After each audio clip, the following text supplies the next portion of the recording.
Good morning students, कैसे हो आप सब। आज हमारा सेकंड लेक्चर स्टार्ट हो चुका है क्रोमेटिन स्ट्रक्चर एंड फंक्शन का। इससे पहले वाले लेक्चर में हमने बात की थी यूकैरियोटिक क्रोमोसोम की, ऑर्गेनाइजेशन ऑफ क्रोमोसोम की, एमआर रीजन की, हेटेरोक्रोमेटिन के टाइप्स की। तो आज हम इस वीडियो में बात करेंगे सेंट्रोमेयर एंड टेलोमेयर्स की। बुक प्रेफरेंस आपकी सेम रहने वाली है, पाथफाइंडर का 8th एडिशन। अगर आपको ये वाली वीडियो अच्छे से समझनी है, ये वाला लेक्चर आपको अच्छे से समझना है, तो पहले प्लीज आप फर्स्ट लेक्चर देखिए, एकदम स्किप मत कीजिएगा, क्योंकि आपको फिर ये दूसरा लेक्चर समझ में नहीं आएगा। तो हम स्टार्ट करते हैं अपने दूसरे लेक्चर के साथ में। तो centromere, what do you mean bye centromere? Centromere एक कंस्ट्रक्टेड रीजन है यूकैरियोट में। सेंट्रोमेयर क्या है? कंस्ट्रक्टेड रीजन है क्रोमेटिन और क्रोमोसोम। मैंने आपको लास्ट वीडियो में बताया था कि क्रोमेटिन और क्रोमोसोम में कोई ज्यादा डिफरेंस नहीं है। वो डिफरेंस क्या है आप मुझे कमेंट सेक्शन में जरूर बताना। Where the kinetochore is assembled. Kinetochore क्या होते हैं? काइनेटोकोर एक टाइप की प्रोटीन है, ये असेंबल होती है कहाँ पे? सेंट्रोमेयर में। एंड क्या करती है ये? सिस्टर क्रोमेटिड को एक साथ जोड़ के रखती है। What do you mean by the sister chromatid? Sister chromatid हमारी होती है क्रोमोसोम के, अगर हम एक पेयर की बात करें, क्रोमोसोम के अगर हम एक पेयर की बात करें जिसमें सेम लोकाई पे जीन प्रेजेंट होते हैं, उसको बोलते हैं हम sister chromatids. The region on either side of the, जो रीजन होते हैं इस सेंट्रोमेयर के दोनों साइड में, जो रीजन होते हैं उनको हम बोलते हैं क्रोमोसोम आर्म।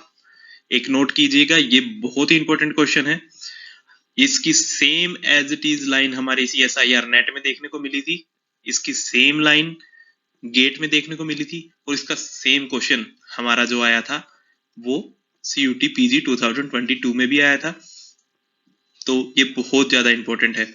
तो लाइन क्या है वो? The chromosome that isn't metacentric.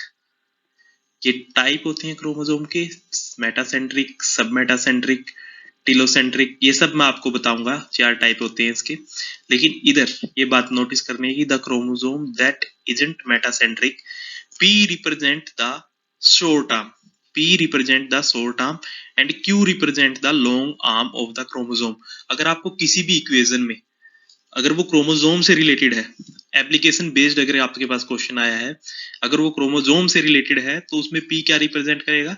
हमारी शॉर्ट आर्म रिप्रेजेंट करेगा। और Q क्या रिप्रेजेंट करेगा? Long arm of the chromosome.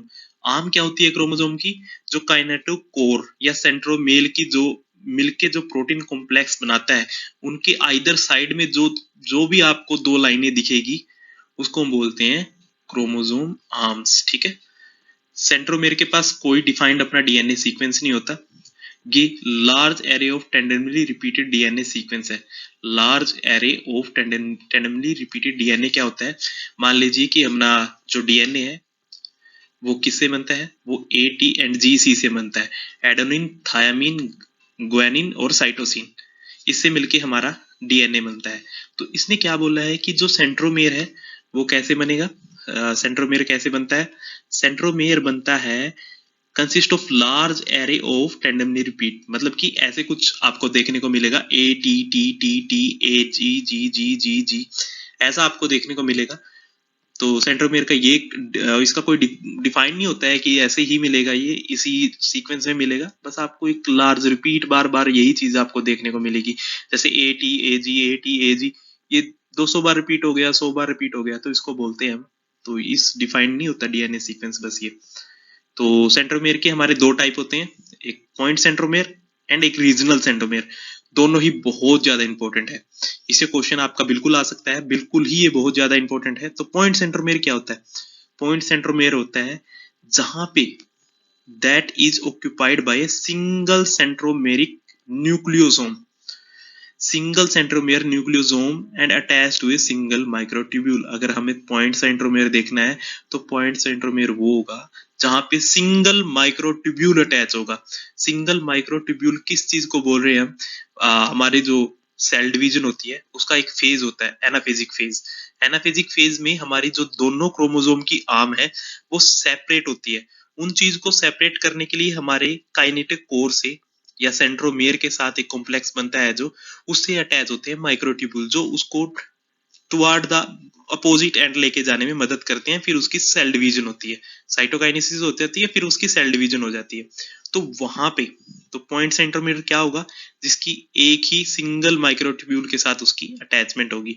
ये देखने को किसमें मिलेगा, सैक्रोमाइस सेरेविसाई, ये एक फंजाई है, तो आपको देखने के पॉइंट सेंट्रोमेयर किसमें मिलेगा, फंजाई में। ठीक है, दूसरा हमारा टाइप आता है रीजनल सेंट्रोमेयर। रीजनल सेंट्रोमेयर में क्या होगा कि मल्टीपल स्पिंडल माइक्रोट्यूब्यूल उसके साथ में अटैच होगी, कि एक क्रोमोसोम की लेंथ है, ये एक डीएनए की लेंथ है, उसमें मल्टीपल साइट होंगी जिसके साथ माइक्रोट्यूब्यूल हमारे अटैच हो जाएंगे, मल्टीपल माइक्रोट्यूब्यूल उसके साथ में अटैच हो जाएंगे। तो देखने को कहाँ मिलता है, लगभग हर यूकैरियोटिक सेल में, हर यूकैरियोटिक सेल में आपको देखने को मिल जाएगा। लेकिन बायोलॉजी है, मतलब कुछ ना कुछ तो एक्सेप्शनल होगा, तो किसी किसी में नहीं भी देखने को मिलता है, लेकिन मोस्ट ऑफ द केसेस हमें रीजनल सेंट्रोमेयर देखने को मिलता है यूकैरियोटिक सेल में। अब एक इंपॉर्टेंट नोट, जो मैं आपको ये नोट लिखवाता हूँ, ये नोट इसलिए लिखवाए जा रहे हैं कि इनसे डायरेक्ट क्वेश्चन आता है, ये डायरेक्ट लाइंस आपको क्वेश्चन में मिल जाएगी। आप देख सकते हैं किसी भी पेपर को उठा के, कहीं ना कहीं किसी न किसी एग्जाम में आपको ये लाइन देखने को मिल जाएगी। बीएचयू का हो गया पेपर, जेएनयू का हो गया, आप कोई भी स्टेट लेवल का एग्जाम ले लीजिए जो एडमिशन एंट्रेंस बेस्ड है, आपको प्रॉपर ये देखने को मिल जाएगा। तो एल्फोइड डीएनए क्या होता है, what do you mean by alphoid DNA? Alphoid DNA में क्या होता है, जो अपने ह्यूमंस के अंदर मिलता है, किसके अंदर मिलता है, ह्यूमंस के अंदर मिलता है।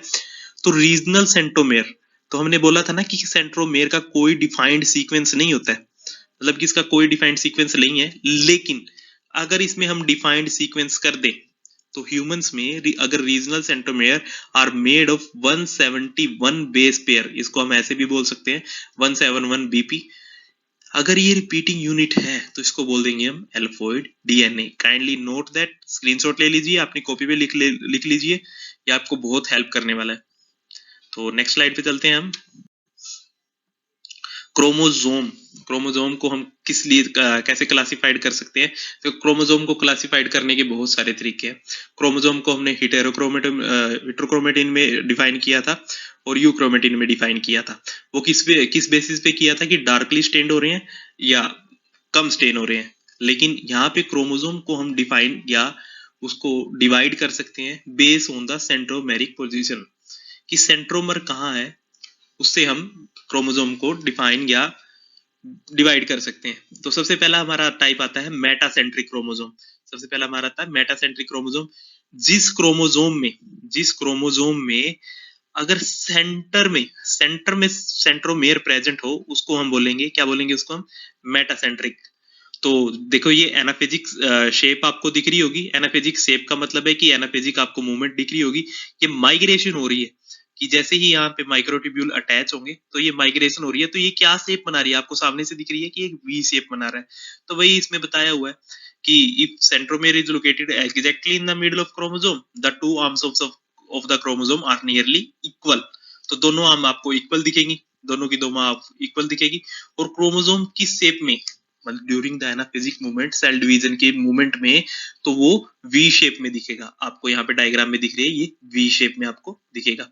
फिर आती है हमारी सब मेटासेंट्रिक। सब मेटासेंट्रिक की हल्की सी सेंटर ऑफ द क्रोमोसोम से हल्की सी आपको ऊपर मिलेगी, ऊपर मिलेगी, नीचे मिलेगी, लेकिन बीच में नहीं मिलेगी, हल्की सी ऊपर नीचे मिलेगी। तो इसमें क्या होगा, हल्की सी ऊपर नीचे होगी, तो अगर माइक्रोट्यूब्यूल इसको खींचेंगे तो जाहिर सी बात है ना कि एक आर्म छोटी रह जाएगी और एक आर्म बड़ी रह जाएगी। तो वही लिखा हुआ है, the centromere is located some distance away from the middle, one arm will be shorter than other, chromosome will appear L shaped. देखिए यहाँ पे आपको एल शेप दिखेगी, एल शेप बना रहा है। परफेक्टली एल शेप नहीं होती, बायो में अगर आपको कोई शेप बता रहा है तो कोई भी परफेक्ट शेप नहीं होती, नियर अबाउट उसके शेप होती है। तो यहाँ पे आपको एल शेप दिख रही है। फिर हमारा आ जाता है एक्रोसेंट्रिक। एक्रोसेंट्रिक में क्या होता है कि जहां से सब मेटासेंट्रिक की, मतलब हम एक डिस्टेंस लेके चले, उसके बाद अगर सेंट्रोमेयर प्रेजेंट हो सब मेटासेंट्रिक के रिस्पेक्ट में, उसे ऊपर कोई हमारा सेंट्रोमेयर प्रेजेंट हो, तो वो एक्रोसेंट्रिक में आ जाता है। If the centromere is situated near the end of the chromosome, near the end of the chromosome, near the end of the chromosome का मतलब है कि क्रोमोसोम के एंड के पास, ना कि एंड पे, क्रोमोसोम के एंड के पास, वन आर्म क्या होगी इसमें, एक्सट्रीमली शॉर्ट हो जाएगी, और अदर क्या हो जाएगी, बहुत लंबी हो जाएगी। तो क्रोमोसोम इसमें कैसा दिखेगा कि जैसे कोई रोड है, जैसे कि बेस वो लेके चल सकते हैं, हॉकी की स्टिक लेके चल सकते हैं, तो वो रोड की शेप की जैसे दिखेगी। तो देखिए ये एक्रोसेंट्रिक है, तो ये इनके एंड है, लेकिन एंड से पहले ही हमारा सेंट्रोमियर प्रेजेंट है। तो ये देखिए आप, तो क्या होगी, एक रोड शेप शो करेगी आपको। फिर हमारा आ गया टीलोसेंट्रिक। टीलो का मतलब ही एंड होता है, मैं आपको पहली वीडियो में बता चुका हूँ। What do you mean by telo? End. टीलो का हमेशा जहां भी बायो में टीलो आएगा तो उसका मतलब होता है एंड। अगर सेंट्रोमियर बिल्कुल ही टिप पे प्रेजेंट है, बिल्कुल ही टिप पे प्रेजेंट है क्रोमोसोम के, then chromosome is said to be telocentric, तो वो बोलेगा हमारा टीलोसेंट्रिक। तो हमारी 4 क्लास होगी या 4 डिवीजन होगी chromosome on the base of the centromere. Metacentric, सब मेटासेंट्रिक, एक्रोसेंट्रिक और टीलोसेंट्रिक। इसमें से आपको याद करने की क्या जरूरत है कि शेप कौन सी देती है जब एनाफेजिक मूवमेंट होती है, बस आपको ये याद करना है इसमें मेटासेंट्रिक सब मेटासेंट्रिक में कि शेप कौन सी आती है जब ये डिवाइड होती है cell. Okay, next slide. Centromere के रिगार्डिंग कुछ इंपॉर्टेंट हमारी डेफिनेशन होती है जो हमें याद करनी बहुत ज्यादा जरूरी होती है। क्यों जरूरी है आप देखिएगा, फिर से मैं बोल रहा हूँ कि कोहेसन प्रोटीन का एक क्वेश्चन 2022 में भी आया है। तो इन्होंने ये टॉपिक सामने से उठा के दिए हुए हैं, तो बहुत ही बेसिक से हैं, तो बच्चे छोड़ देते हैं, करते नहीं है, लेकिन बहुत ही बेसिक है, हम आपको आराम से इसको आप कर सकते हो। तो हमारा सबसे पहले है मोनोसेंट्रिक। मोनोसेंट्रिक है those having a single kinetochore assembly site, जिसके पास monocentric single kinetochore assembly site होगी, मतलब कि microtubule single kinetochore assembly site से आके जुड़ेंगे, उसको बोलते हैं हम मोनोसेंट्रिक। क्या बोलते हैं उसको? मोनोसेंट्रिक। फिर आता है हमारा होलोसेंट्रिक। होलोसेंट्रिक में क्या होगा कि मल्टीपल काइनेटिक कोर प्रेजेंट होगी along the length of the chromosome, along the length of the chromosome की माइक्रोट्यूब्यूल कहां भी बहुत सारी जगहों पे अटैच करेंगे। ये हो गया हमारा होलोसेंट्रिक। फिर आता है हमारा स्पेशल एक नोट, ये है कोहेजन प्रोटीन। क्या ये कोहेजन प्रोटीन जो बहुत ही इंपॉर्टेंट रोल प्ले करती है, सिस्टर क्रोमेटिड को हेल्ड करती है, सिस्टर क्रोमेटिड को पकड़ने के लिए। मान लीजिए कि आपका जो सिस्टर क्रोमेटिड है, अगर वो कहीं चीज से अटैच नहीं होगी ना, तो वो तो ऐसे ही बिखर जाएगी कहीं भी न्यूक्लियस में, तो ऐसा नहीं होता। उसके लिए हमारी एक स्पेशल प्रोटीन होती है जिसको हम बोलते हैं कोहेजन प्रोटीन। Next slide. यहाँ पे आपका सेंट्रोमेयर खत्म होता है। छोटा सा टॉपिक था लेकिन बहुत ही इंपॉर्टेंट है, जितने आपको पॉइंट लिखाए हैं अगर आप इनको करके चले जाओगे सेंट्रोमेयर में से आपका कोई क्वेश्चन नहीं रहेगा। नेक्स्ट आ जाते हैं अपने टीलोमेयर्स। फिर मैं आपको बता रहा हूँ टीलो का मतलब क्या होता है, एंड। तो जहां टीलो आ गया मतलब कि एंड। तो क्या है ये? स्पेशलाइज स्ट्रक्चर है, जो स्पेशलाइज स्ट्रक्चर है जहां कहाँ मिलते हैं, ये कहाँ पे मिलेंगे हमें? दैट कैप, कैप मतलब कि end of the eukaryotic chromosome. ये नोट डाउन कर लीजिए, ये हमेशा कहाँ मिलेंगे? Eukaryotic chromosome.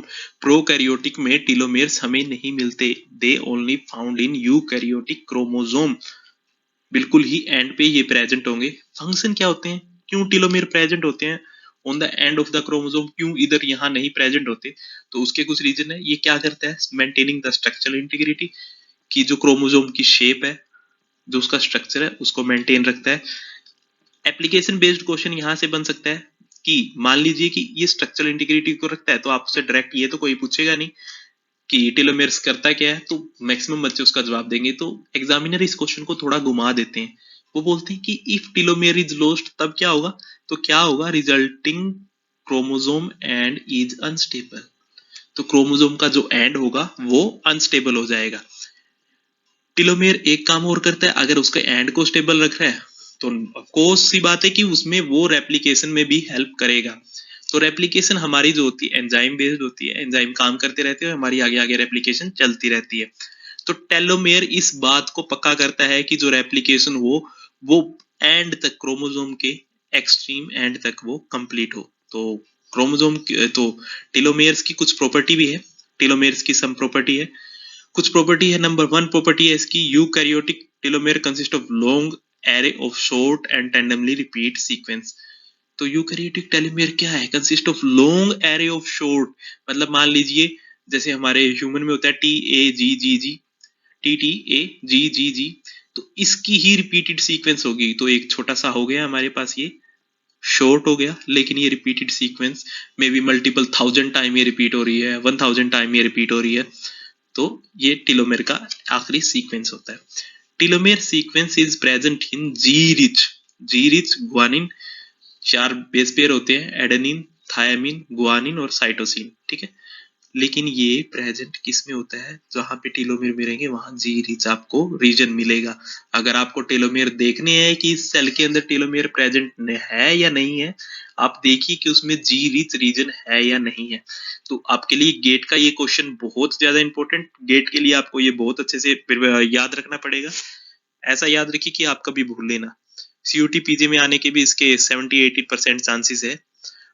Telomere sequence is presence of G rich guanine region, single strand 3 prime, इसको बोलेंगे हम 3 प्राइम, इसको बोलेंगे हम 3 prime overhang measuring between 50 to 300 nucleotide, 50 से 300 न्यूक्लियोटाइड का बीच में होगा। तो जो आपका ये सिंगल स्टैंडर्ड 3 ओवरहैंग है, ये आपको मैं नेक्स्ट स्लाइड में दिखाऊंगा। आपके लिए मैंने एक इसके लिए पिक डाउनलोड की है जो आपको मैं दिखाऊंगा, किसको बोलते हैं सिंगल स्टैंडर्ड 3 ओवरहैंग। तो sequence telomere is highly conserved in evolution. हम एवोल्यूशन को कैसे स्टडी करते हैं, हमारा सेंट्रोमेयर क्या होता है, वो चेंज होता रहता है, उसका कुछ डिफाइंड सीक्वेंस नहीं होता। लेकिन टेलोमेयर का क्या होता है, टेलोमेयर और सेंट्रोमेयर में फर्क यही होता है, सेंट्रोमेयर होते हैं वो भी extreme end of the DNA present हो सकते हैं, लेकिन टेलोमेयर और सेंट्रोमेयर में डिफरेंस हम कहाँ देखने को मिलता है, जो सीक्वेंस होता है टेलोमेयर का वो हाईली कंजर्व होता है एवोल्यूशन के अंदर। ये सीक्वेंस जनरली चेंज नहीं होते हैं, तो टेलोमेयर्स का जो सीक्वेंस है वो चेंज नहीं होगा। इसका एक परफेक्ट एग्जांपल है हमारा होमोसैपियन में TTAGGG। इसको आप याद कर लीजिए, नोट डाउन कर लीजिए, लिख लीजिए, दीवारों पे लगा दीजिए, ये बहुत ज्यादा इंपॉर्टेंट है। ये लाइन एक्सट्रीमली इंपॉर्टेंट है। इसका एक क्वेश्चन अब की बार भी सीयूटी पीजी में आया था, सीयूटी पीजी 22 लाइफ साइंस के एग्जाम में। आप पेपर डाउनलोड कर लीजिए एनटीए की साइट से, मैं आपको नीचे लिंक भी दे दूंगा, उधर पेपर डाउनलोड कर लेना, देख लेना सेंट्रोमेयर और टेलोमेयर से कौन कौन से भी क्वेश्चन आते हैं। मैं गारंटी देता हूं आपको कि एक भी क्वेश्चन इन 2 वीडियो से बाहर नहीं जाएगा आपका, सब आप क्वेश्चन इससे सोल्व कर सकते हो अगर आप ध्यान से पढ़े तो। हम नेक्स्ट स्लाइड पे चलते हैं। Some important term regarding telomere.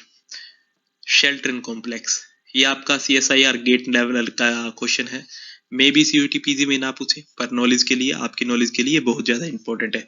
तो शेल्ट्रन कॉम्प्लेक्स क्या होते हैं, ह्यूमन जो टेलोमेयर होते हैं उनको प्रोटेक्ट करने के लिए, टेलोमेयर तो प्रोटेक्ट करते ही है क्रोमोसोम की एंड को, लेकिन टेलोमेयर को भी प्रोटेक्ट करने के लिए कुछ चाहिए ना। तो human telomere are protected from nucleolytic attack. Nucleolytic attack मतलब न्यूक्लिक एसिड के अटैक से बचाने के लिए एक ग्रुप ऑफ 6 प्रोटीन, 6 प्रोटीन का एक ग्रुप होता है, उसको बोलते हैं हम शेल्ट्रन कॉम्प्लेक्स। ये प्रोटीन कौन कौन से हैं, TRF1, TRF2, POT1, TP1, TIN2, RAP2। तो आपकी TRF2 और TRF1 दोनों ही प्रोटीन बहुत पूछी जाती है गेट CSIR में, और मे भी अब की बार सीयूटी लेवल का एग्जाम अच्छा ही आएगा, तो मे भी आपको ये दोनों ही प्रोटीन पूछ सकते हैं। इनके काम क्या क्या होते हैं, what are the functions of TRF1 and TRF2। तो TRF2 का आपको मैं एक फंक्शन बताने जा रहा हूं जो आपके लिए इंपॉर्टेंट है। तो एक होता है हमारा T loop. What do you mean by T loop, तो एक नोवल स्ट्रक्चर है called T loop found the end of mammalian टेलोमेयर्स।